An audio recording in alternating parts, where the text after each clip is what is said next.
Hello, and welcome back to M's Flavor Stage. So, it has been a super hot minute, but your girl is back in the kitchen again. It's been pretty busy this year. I have had lots of activities going on, parties, different stuff going on in my life. I think this year I may do a little bit less of videos as I did as last year, but then again, we'll see what happens. I'd like to maybe transition into doing more reviews, but like I said, anything is possible in the wonderful world of M's Flavor Stage. So I hope you all are having a fantastic day wherever you are in the world. Today I am going to be making country fried steak. If you've never heard of that before, basically what it is, it's a cube steak. It's dredged in a seasoned flour. You fry it. There's a gravy that's made for it. Bada bing, bada boom. That's it. Easy peasy. So, without any further ado, let's get cooking. All right. So now, what we're gonna get started with is I have my cube steak in here. I have about 8 to 10 pieces. What I did, I had bought a family pack and the pieces were kind of big, so I kind of cut them in half. So that's what I have here, okay? Followed by 3 cups of flour. Now to this flour, I'm going to season it. And what I'm going to add is this seasoning right here is called the Works Complete All-Purpose Seasoning. I found this at Dollar Tree, you guys. So I'm going to add a hefty amount of this to my batter. If I had to measure this, I would say maybe like 5 tablespoons or so. And I'm gonna go ahead and mix that in really well. Now, if you happen to not be able to find that all-purpose seasoning at Dollar Tree, just use any all-purpose seasoning of your choice. This one's really good. It literally just has everything I need in it. And the ingredients that it has is salt, dried onion, dried garlic, sugar, spice, dried lemon peel is what's in that, okay? So it's pretty good. All right, so like I said, about 5 to 6 tablespoons to season our flour. Okay, now I'm gonna set that aside. The next thing I wanna do is that I wanna add some garlic powder to my steak. So, you just kind of add as much as you like. Mine is almost over, it's pretty much done now. But I would have done like about 2 teaspoons of garlic powder to my steak. And then I'm gonna take some beef bouillon and I'm gonna just add 1 packet of that to my steak. If you don't like your food to have that much like seasoning to it, I'd say you can skip seasoning your flour and then just season your meat. All right, so that's evenly coated in there. All right, I'm gonna set that to the side. Let me wash my hands really quick.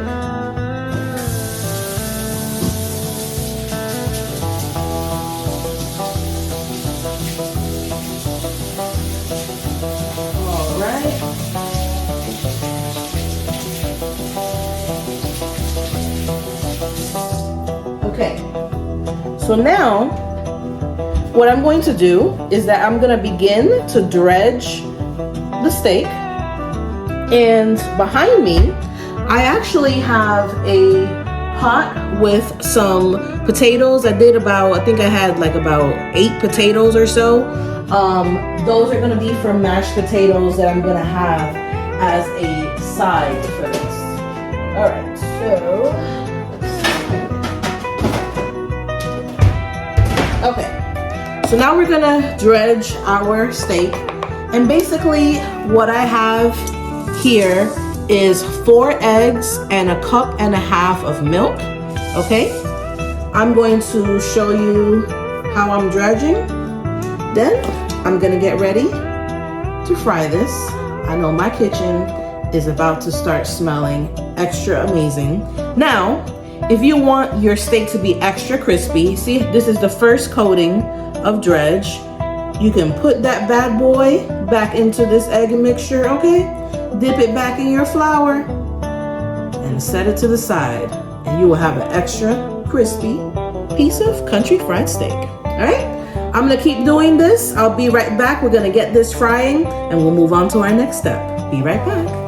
Okay, and I have a pro tip for you guys. This is something that my friend Janet taught me when I was in New Jersey last week, which basically, you know how we were dredging the steak, and instead of frying it right away, you can actually take anything that you're dredging that's gonna be fried and put it in the freezer for about 30 minutes.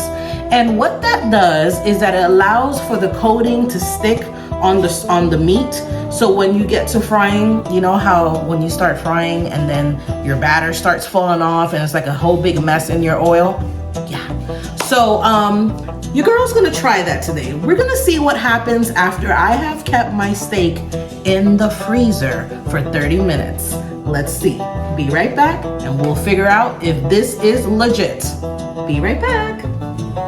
All right, so now I'm gonna move on to our gravy. Now, I am not a fan of the classic gravy, the white gravy, the peppery one that goes with country fried steak. So I am actually going to make a brown gravy for you guys from scratch. So the first thing that we have here is gonna be 6 tablespoons of butter that I'm going to melt down. All right, let me lower my heat a little bit. After the butter melts down, I'm going to add 6 tablespoons of flour. So I'm just gonna wait for this to melt down. It'll take a little minute and I'll be right back. All right, now I'm gonna start to add my my tablespoons of flour. So that's 1, 2. I'm just gonna start whisking this as I go on low heat because I don't want my roux to burn. Okay, this is gonna be 3, 4, 5, 6. All right, so I'm gonna whisk this until it makes a nice little paste here. Not paste, but like nice and thick. All right. And then this is gonna cook for about 2 minutes or so. And I'm gonna go get my beef broth and add this to my mixture here, but I'll be right back. So now I have 4 cups of beef broth that I'm going to add to my mixture here. I have a lot because I want it obviously for the steak and also for the mashed potatoes I'm gonna make. So I'm gonna add a little at a time. Okay. Add some more.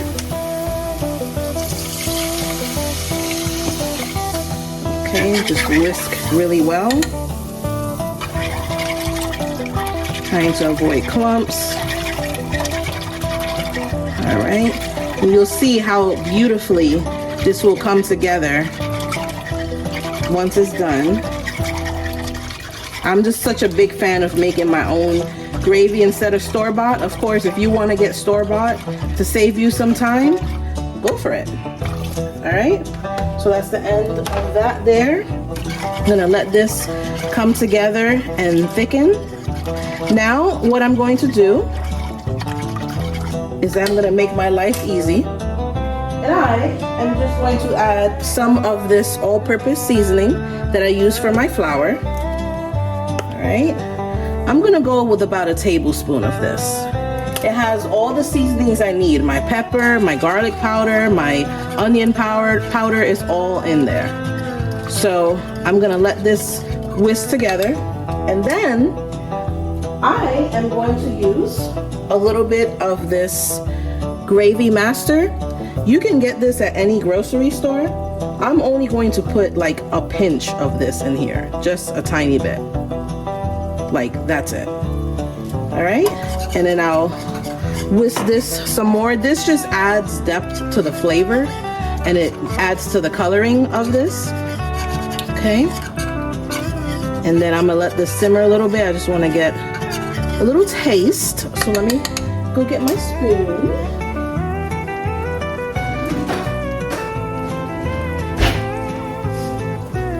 All right, and let's see how this tastes. Oh my gosh, that is absolutely amazing. All right, so that is done. I'm gonna set this to the side so I can get started with my mashed potatoes. Be right back. All right, so now for my mashed potatoes, and as you can see, I like to leave the skin on mine. I'm gonna add 1 whole stick of butter. Okay, there is also about 8 garlic cloves that were mashed in there. Let me see what So I'm gonna just start smashing that down, and then I am going to add, let's see, my milk. So we're gonna go with a whole cup of milk, or you can use half and half. Okay, so we have a whole cup of milk. All right, and I'm just gonna continue mashing this down until I get the consistency that I want, and I'll add the rest of my ingredients. But for now, I will be right back. All right, so here we have the consistency that I want for my mashed potatoes. Okay, now I'm just gonna add salt and pepper to taste with a little bit of parsley, and our mashed potatoes are done. Be right back. All right, so now we're gonna get ready to fry our country fried steak. So I'm gonna go ahead and add the first one here.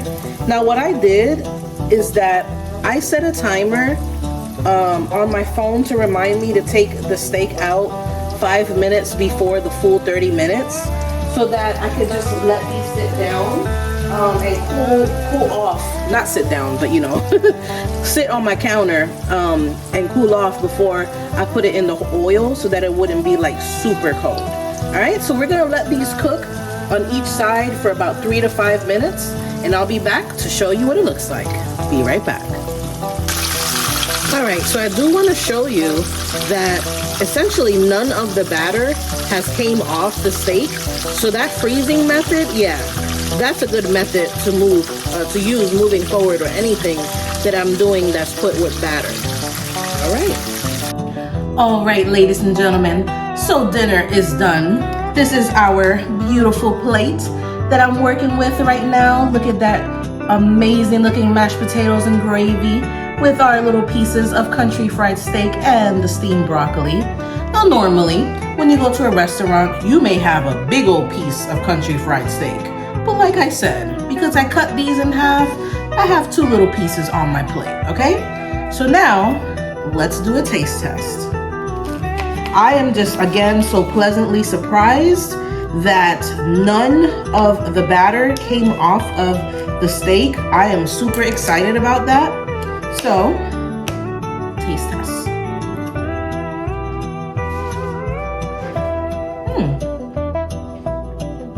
Okay, let me try the mashed potatoes with the gravy.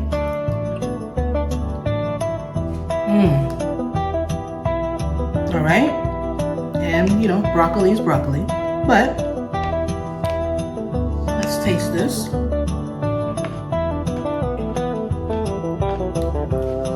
All right, you guys, so I'm gonna give this dish a 10 out of 10, okay? And not just because I made it, but I'm being truthful here. The steak was seasoned to perfection. I would say it was not too salty and not too bland, so it was a nice middle ground for that, which I'm super excited about. The gravy, oh, the gravy. If you are a gravy lover like me, you would definitely love this recipe, okay? The mashed potatoes were perfect with the nice texture, not too runny, not too hard, but just perfect for me. And of course, the broccoli has a nice little crunch to it, but it doesn't taste like if you were eating your broccoli raw. It was just the right amount of steam, not too soggy or anything like that, okay? So there you have it, ladies and gentlemen. This is it for this episode of M's Flavor Stage. Please don't forget to like and subscribe, and I will see you on the next episode of M's Flavor Stage. Ciao.